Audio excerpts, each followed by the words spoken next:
Si. Salut Élise. Salut Fred.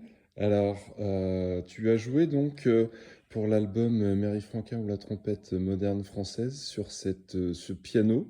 Voilà, ce piano est rare. Oui. Alors, est-ce que tu peux nous en dire plus sur cet instrument?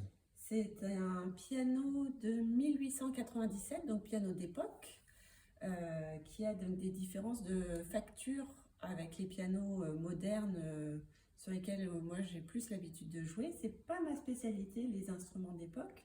Et justement, avec cet album, j'ai pu me plonger un petit peu plus dans cette dimension-là de la pratique artistique. La particularité qu'il a essentiellement, c'est qu'il a des cordes parallèles dans les pianos modernes. On va Les regarder ça. cordes sont croisées, les cordes graves les plus longues, puisque celles qui font les plus gros sons, ce sont les cordes les plus longues. Habituellement, passent par-dessus les cordes médium.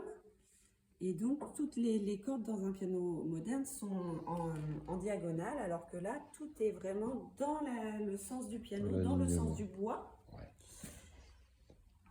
Également, ces étouffoirs qui habituellement, donc sur les pianos contemporains, sont par-dessus les cordes, là sont en dessous, ce qui fait que les vibrations et les résonances du piano vont être légèrement différentes.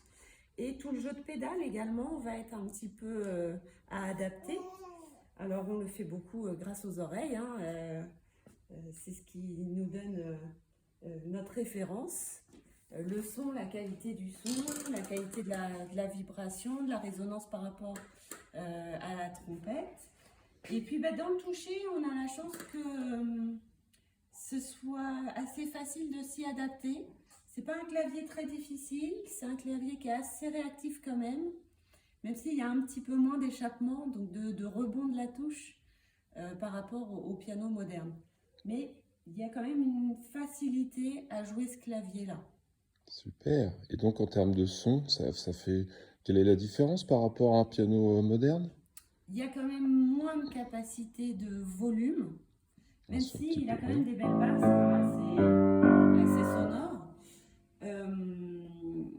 Ça va quand même rester dans un registre plus mezzo forte, plus moyen, on va dire.